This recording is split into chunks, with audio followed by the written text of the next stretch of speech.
BNP সরকারের 6 মাস পূর্তি আজ 180 দিনের অগ্রাধিকার কর্মপরিকল্পনা বাস্তবায়ন করেছে বিএনপি সরকার। খাত ভিত্তিক সহায়তা বৃদ্ধিতে স্বস্তিতে মানুষ।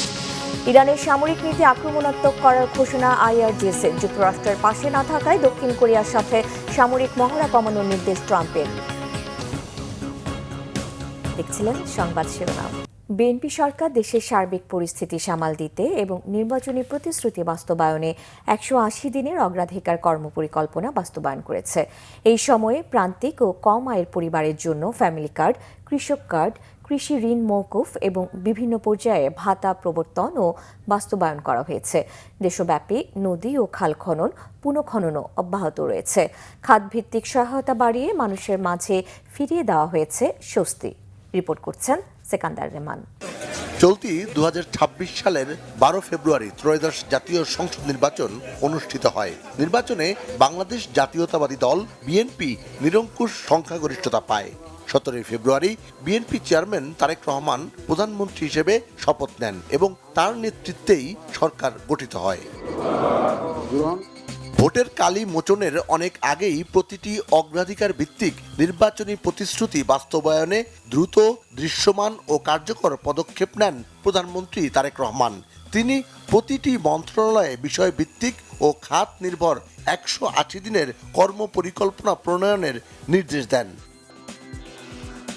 দায়িত্ব নেয়ার প্রথম মাসেই সরকার ফ্যামিলি কার্ড চালুর মাধ্যমে নারীকেন্দ্রিক সামাজিক নিরাপত্তা কার্যক্রমকে আরও শক্তিশালী করেছে। নির্বাচনী অঙ্গীকার অনুযায়ী ইমাম, মুয়াজ্জিন, খতিব এবং অন্যান্য ধর্মীয় প্রধানদের জন্য সম্মানী প্রদানের কার্যক্রম চলমান রেখেছে।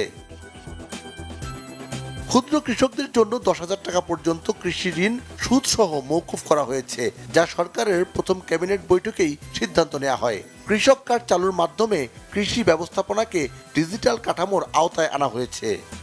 প্রায় 22,000 কৃষককে আমরা প্রথম পর্যায়ে এই কৃষক কার্ডের সুবিধা আমরা তাদের কাছে পৌঁছে দিতে চাচ্ছি। দেশজুড়ে খাল খনন কর্মসূচি বাস্তবায়নের মাধ্যমে কৃষি, সেচ ও পানি ব্যবস্থাপনায় দীর্ঘমেয়াদী ইতিবাচক পরিবর্তনের সম্ভাবনা তৈরি হয়েছে। একটা টিমওয়ার্ক রয়েছে, সেই টিমওয়ার্কের ভিত্তিতে আমরা কাজ করছি এবং আমরা ফলো আপ রাখছি যেন কোনোভাবেই দখল এবং দূষণ এর মাধ্যমে আমাদের এই নাগরিক জীবন ক্ষতিগ্রস্ত না হয়। আচ্ছা, ঠিক আছে। সরকারের বিশেষ উদ্যোগে এবার সাধারণ হজ যাত্রীদের বিমান ভাড়া ব্যাপকভাবে কমানো সম্ভব হয়েছে, যা সাধারণ মানুষের জন্য বড় ধরনের স্বস্তি বয়ে এনেছে।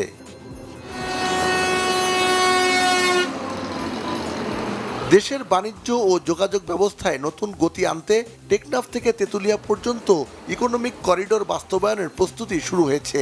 আগামী 16 ডিসেম্বরের মধ্যে উদ্বোধনের লক্ষ্য নিয়ে দ্রুত গতিতে এগিয়ে চলছে হযরত শাহজালাল আন্তর্জাতিক বিমানবন্দরের 3rd টার্মিনালের কাজ। বিদেশে উচ্চ শিক্ষার জন্য ব্যাংক গ্যারান্টি সুবিধা সম্প্রসারণ করা হয়েছে এবং বিমানবন্দর ও ট্রেনে হাই স্পিড ফ্রি ওয়াইফাই চালুর মাধ্যমে প্রযুক্তি নির্ভর সেবা সম্প্রসারণ করা হয়েছে। টোটাল ম্যানিফেস্টো প্রমিসেসগুলো অল্প কিছু সময়ের ভেতরে, মানে 2 থেকে 3 বছর, বস্তু 4 থেকে 5 বছর এর ভেতরে হয়তো আমরা মিট করতে সক্ষম হব। তরুণদের ক্রীড়া প্রতিভা বিকাশে নতুন করি স্পোর্টসের কার্যক্রম চলমান রয়েছে। স্বাস্থ্য খাতে সরকার দ্রুত ও মানবিক উদ্যোগ নিয়েছে। স্বাস্থ্য খাতে পর্যায়ক্রমে জিডিপির 5% বরাদ্দ নিশ্চিতের উদ্যোগ নেওয়া হয়েছে। দীর্ঘদিন বন্ধ থাকা আন্তর্জাতিক শ্রমবাজারগুলো পুনরায় চালু করতে সরকার আন্তরিক প্রচেষ্টা অব্যাহত রেখেছে। বন্ধ কলকারখানা পুনরায় চালু এবং অর্থনীতিতে নতুন গতি সঞ্চারের জন্য 60,000 কোটি টাকার বিশেষ তহবিল ঘোষণা করা হয়েছে।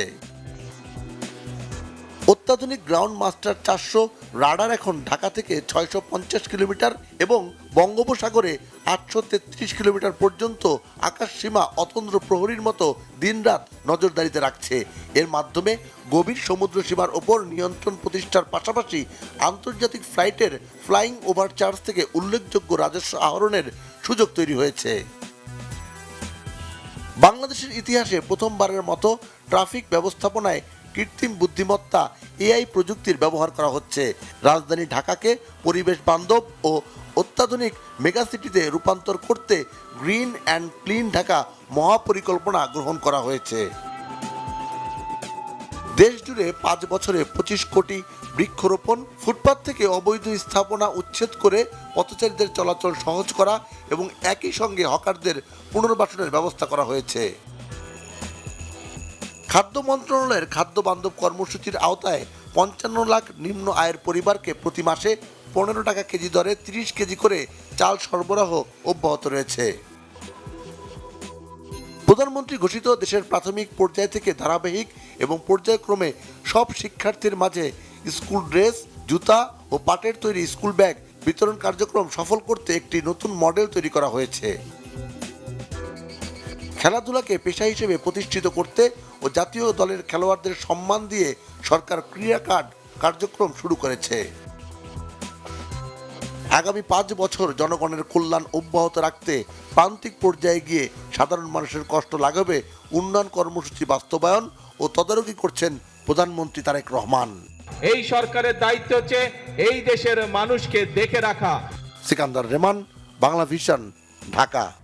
ইরানের সামরিক নীতি প্রতিরক্ষামূলক থেকে বদলে আক্রমণাত্মক করার ঘোষণা দিয়েছে দেশটির ইসলামিক বিপ্লবী গার্ড বাহিনী আইআরজিসি। এদিকে ইরান যুদ্ধে যুক্তরাষ্ট্রকে সহায়তা না করায় দক্ষিণ কোরিয়ার সাথে সামরিক মহড়া কমিয়ে আনার ঘোষণা দিয়েছেন মার্কিন প্রেসিডেন্ট ডোনাল্ড ট্রাম্প। ইরানের ইসলামিক বিপ্লবী গার্ড বাহিনী আইআরজিসির জ্যেষ্ঠ commander brigadier general Yadullah Jawaani রাষ্ট্রীয় গণমাধ্যমকে জানান, ইরানের শত্রুদের এখন কৌশলগত চমক বা স্ট্র্যাটেজিক সারপ্রাইজের জন্য প্রস্তুত থাকা উচিত। তিনি আরও জানান, নতুন commander in chief major general Ahmed ওয়াহিদিকে সর্বোচ্চ প্রতিরোধ বজায় রাখার নির্দেশনা দেওয়া হয়েছে। এই নীতি অনুযায়ী শত্রুর যে কোনো হুমকি আগে ভাগেই দমন করতে ইরানের প্রতিরক্ষা পদক্ষেপগুলো আক্রমণাত্মক রূপ নেবে।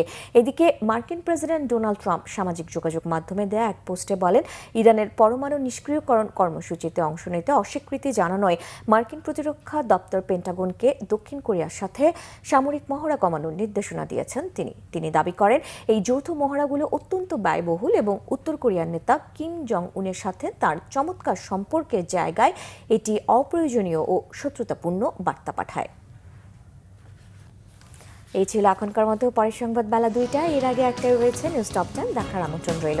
এছাড়া বাংলা ভিশন সংবাদ ও সংবাদ সংশ্লিষ্ট অনুষ্ঠান দেখতে ভিজিট করুন www.tvnews24.com ও facebook.com/banglavisionnews এবং সাবস্ক্রাইব করুন youtube.com/banglavisionnews। ধন্যবাদ।